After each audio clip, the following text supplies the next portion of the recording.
Hi, നമസ്കാരം. നമ്മൾ school മാസ്റ്ററിൻ്റെ video already ചെയ്തിരുന്നു. അപ്പോൾ അതിൻ്റെ ഒരു അപ്ഡേറ്റഡ് വെർഷനാണ് സ്കൂൾ മാസ്റ്റർ പ്രോ. പ്രോൻ്റെ ഒരു കംപ്ലീറ്റ് വീഡിയോ അല്ല നമ്മളിപ്പോൾ കൊടുക്കുന്നത്. നമ്മൾ അതിൻ്റെ സ്കൂൾ മാസ്റ്ററായിട്ട് കമ്പയർ ചെയ്യുമ്പോൾ ഇതിൽ വരുന്ന വ്യത്യാസങ്ങളുടെ വീഡിയോ ആണ് ഇപ്പോൾ നമ്മൾ ചെയ്യുന്നത്.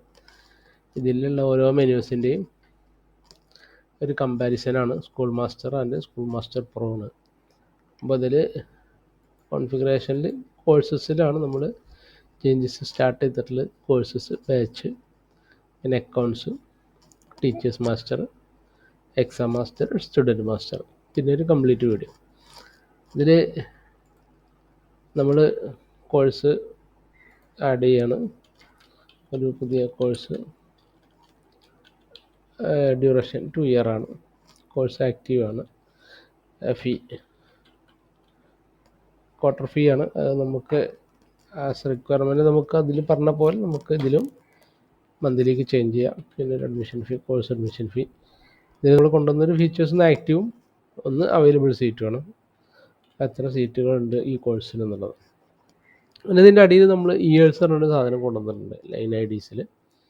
അപ്പോൾ നമ്മൾ ഈ കോഴ്സ് കൺഫേം ചെയ്യുന്നതോടുകൂടി 2 ഇയർ ആയതുകൊണ്ട് 2 ഇയർ ആണ് ഇതിൻ്റെ ഡ്യൂറേഷൻ. അപ്പോൾ 2 ക്ലാസ് ഇതിനുണ്ടാക്കി, അതായത് ഫസ്റ്റ് ഇയറും സെക്കൻഡ് ഇയറും. അപ്പോൾ course 1 first year, course 2 second year. അപ്പോൾ നമ്മളിനി ആഡ് ചെയ്യാൻ പോകുമ്പോൾ നമുക്കവിടെ കോഴ്സ് സെലക്ട് ചെയ്യുമ്പോൾ അവിടെ നമുക്ക് ഇതിൻ്റെ ഒരു ഇത് കാണിക്കും. ഇപ്പോൾ ഒരു കോഴ്സും കൂടി നമ്മൾ ആഡ് ചെയ്യാൻ പോകണം. കോഴ്സ് 2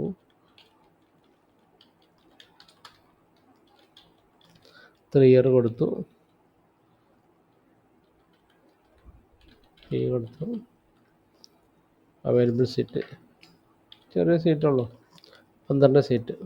നമ്മൾ കൺഫേം കൊടുത്ത് ഓട്ടോമാറ്റിക് 3 ഇയർ അവിടെ ക്രിയേറ്റ് ആവും. First year, second year, 3 year.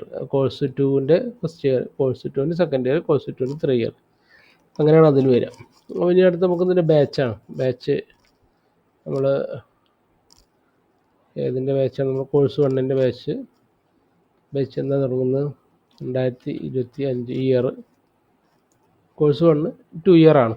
അപ്പോൾ ഇനി അതിന് എന്ത് ചെയ്യാൻ പറ്റില്ല, കൂടുതൽ ഉണ്ടാക്കാനില്ല. അതിൻ്റെ ഡ്യൂറേഷൻ 2 ഇയർ ആണ്. അപ്പോൾ എന്താണ്, നമുക്ക് കോഴ്സ് 1 ബാച്ച് 2005, 2020. ഇനി നമ്മൾ കോഴ്സ് 2-നൊരു ബാച്ച് ഉണ്ടാക്കി വെക്കാം. കോഴ്സ് 2ൻ്റെ ബാച്ച് 2024 കൊടുത്തു വെക്കാം. അപ്പോൾ നമുക്ക് 4 3 7. അപ്പോൾ 3 കൊല്ലമാണ് ഇതിന് വരിക. ഇനി നമ്മൾ 3 കൊല്ലം ഒഴിവാക്കിയിട്ട് 4 കൊല്ലം കൊടുക്കാൻ ശ്രമിച്ചാൽ നമ്മളവിടെ ഒരു വാലിഡേഷൻ കൊടുത്തിട്ടുണ്ട്. ഇവിടെ 27 സേവ് ആയതിനു ശേഷം നമ്മളതിന് കൺഫേം കൊടുത്താൽ അത് 3 കൊല്ലത്തെ കോഴ്സാണ്. അത് 3 കൊല്ലമേ പറ്റുള്ളൂ എന്നാണ് അവരുടെ കണക്ക്. അപ്പോൾ മാക്സിമം അലൗഡ് ഇയർ 2027, 29 പറ്റില്ല, 27 വരെ പറ്റുള്ളൂ. ഈ ഒരു ഫീച്ചേഴ്സാണ് നമ്മൾ സ്കൂൾ മാസ്റ്റർ പ്രോയിൽ സ്കൂൾ മാസ്റ്ററിനെ വെച്ചിട്ട് കൊണ്ടുവന്നിട്ടുള്ളത്. അവിടെ നമ്മൾ കോഴ്സ് വേറെ, ഇയർ വേറെ, ബാച്ച് വേറെ. അപ്പോൾ അതൊന്നും ഒരു ലിങ്ക് ചെയ്തിട്ടുണ്ടായിരുന്നില്ല. അതൊരു ഫ്രീ മൊഡ്യൂൾ, സാമ്പിൾ മൊഡ്യൂൾ ആയതുകൊണ്ട്. ഇതിൽ നമ്മൾ എന്ത് ചെയ്തിട്ടുണ്ട്, ഓരോ കോഴ്സിൻ്റെയും ഇയർ നമ്മൾ ലിങ്ക് ചെയ്തിട്ടുണ്ട്. കോഴ്സ് 1ൻ്റെ ഫസ്റ്റ് ഇയറും സെക്കൻഡ് ഇയറും, കോഴ്സ് 2ൻ്റെ ഫസ്റ്റ് ഇയറും സെക്കൻഡ് ഇയറും. ബാച്ച് ഏത് കോഴ്സാണോ ആ കോഴ്സിൻ്റെ എഗെയിൻസ്റ്റുള്ള ബാച്ച് നീ ക്രിയേഷൻ നടക്കുള്ളൂ. അതിൻ്റെ മുകൾക്കുള്ളൊരു ക്രിയേഷൻ നമ്മൾ ഇനിയിപ്പോൾ അതിലുണ്ടാവില്ല, അതവിടെ ബ്ലോക്ക് ചെയ്യും. പിന്നെ നമ്മൾ ഈ കോഴ്സ് നമ്മളവിടെ സെലക്ട് ചെയ്യുമ്പോൾ ആ കോഴ്സിൻ്റെ ഇയർ സെലക്ട് ചെയ്ത് കഴിഞ്ഞാൽ ബാച്ച് ഓട്ടോമാറ്റിക് അവിടെ വരും. അപ്പോൾ ആ ഒരു റെസ്ട്രിക്ഷൻ നമ്മൾ സ്റ്റുഡൻറ്റ് മാസ്റ്ററിൽ കൊണ്ടുവന്നിട്ടുണ്ട്. ഇതാണ് ഇതിൻ്റെ നമ്മുടെ കോൺഫിഗറേഷൻ മെനുവിൽ സ്കൂൾ മാസ്റ്റർ പ്രോയിൽ കൊണ്ടുവന്നിട്ടുള്ള വ്യത്യാസങ്ങൾ. ഓക്കെ, ഇതിന് ബാക്കിയുള്ളതും കൂടി ഇതിൻ്റെ കൂടെ വരുന്നുണ്ട്. ടീച്ചേഴ്സ് ലോഗിൻ വരുന്നുണ്ട്, അക്കൗണ്ട്സ് മൊഡ്യൂളിൽ ചേഞ്ചസ് ഉണ്ട്, സ്റ്റുഡൻറ്റ് മാസ്റ്ററിൽ ചേഞ്ചസ് ഉണ്ട്. അപ്പോൾ ഇതിന് കൂടെ അതുകൂടി ഓരോന്ന് വന്നുകൊണ്ടിരിക്കും.